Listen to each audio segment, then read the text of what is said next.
believe that women have the right to make choices about their reproductive freedom. The voters, conservative voters in Kansas, said that.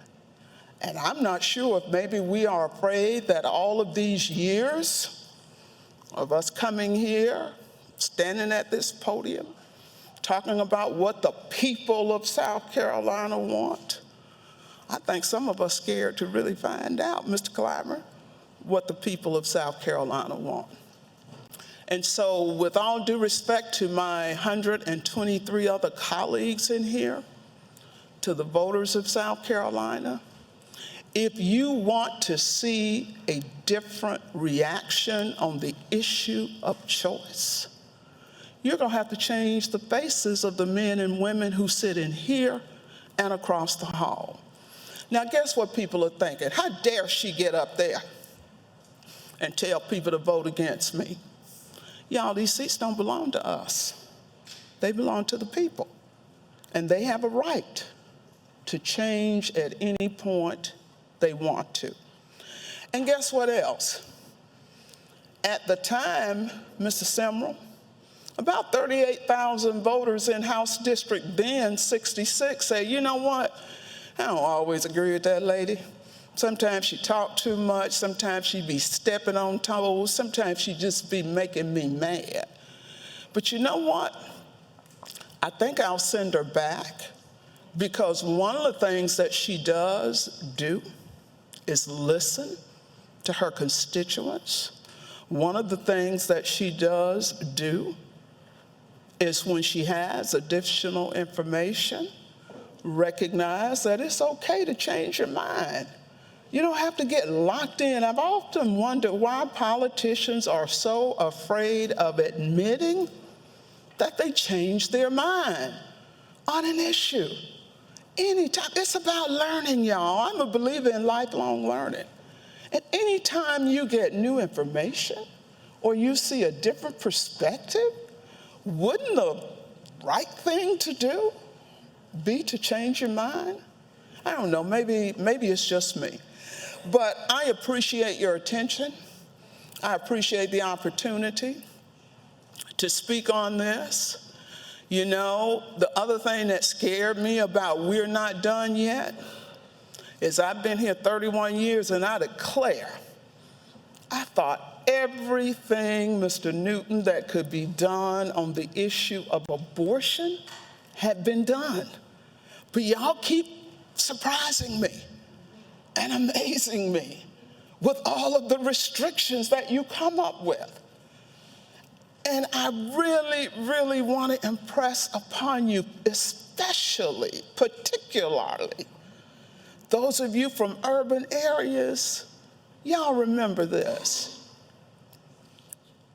There aren't OB-GYNs in South Carolina, in rural South Carolina. So when you're having these women carry a baby to term, who's going to take care of it?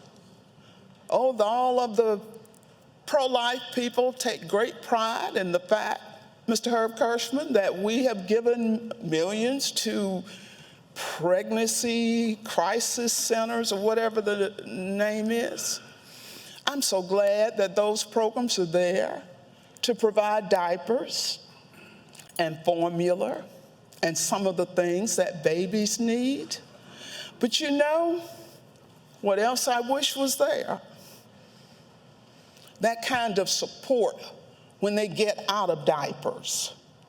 That kind of support, Mr. Hyatt, when they start school. That kind of support when the mom who has been forced to have them has no job, no income, not knowing where the next meal is going to come from. I wish we had that kind of passion that I've seen up here for the unborn.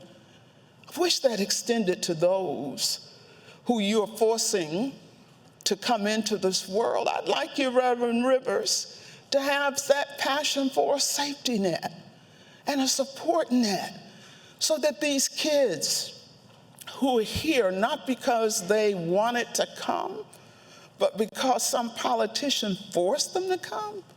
It would be great if in the state of South Carolina, for example, we funded public, emphasis on public, education in a way that these kids wouldn't grow up continuing the cycle of poverty.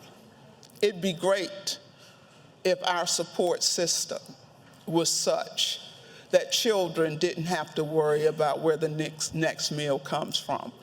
So y'all take the victory lap on this, as you've taken the victory lap on funding religious private schools.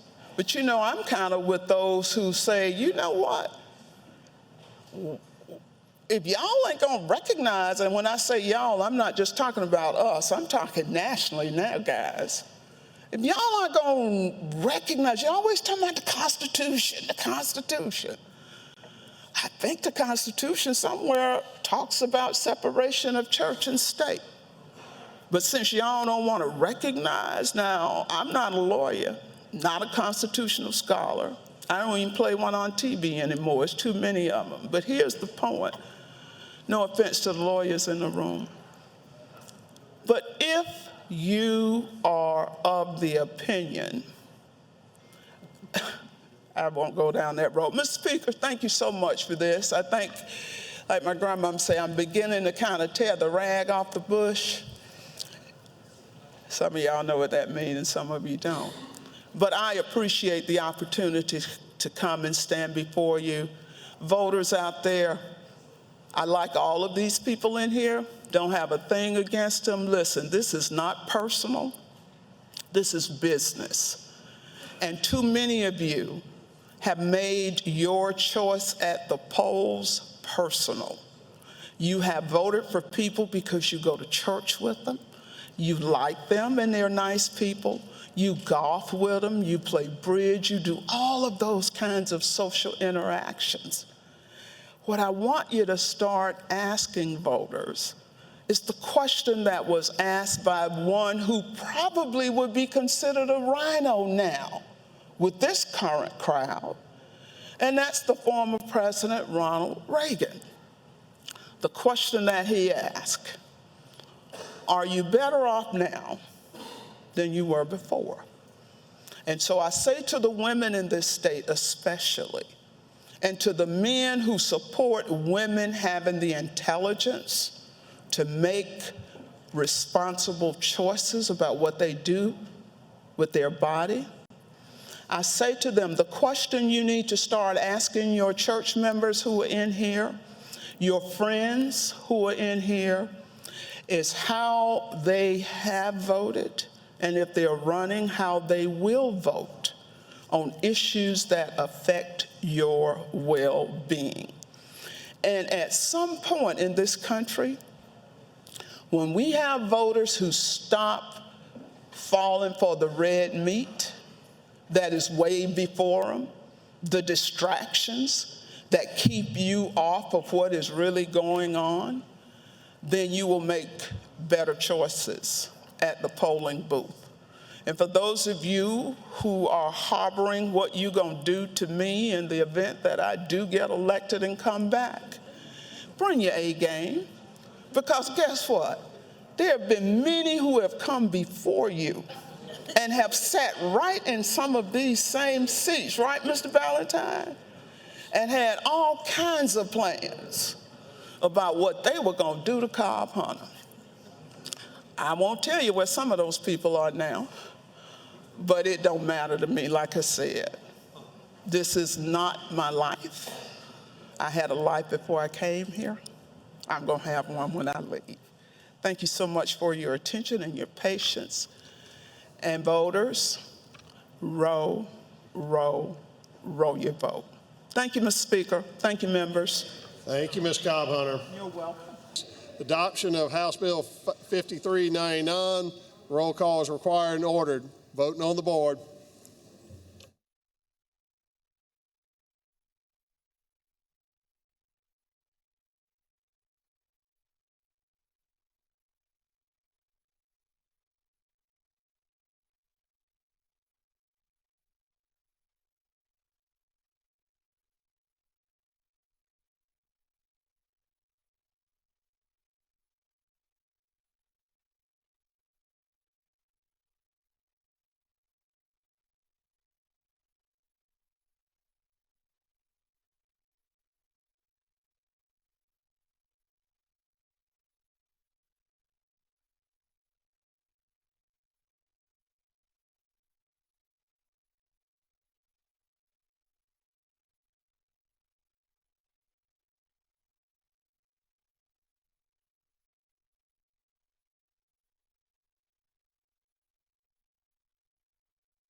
Time has expired. Polls are closed, and the clerk will tabulate.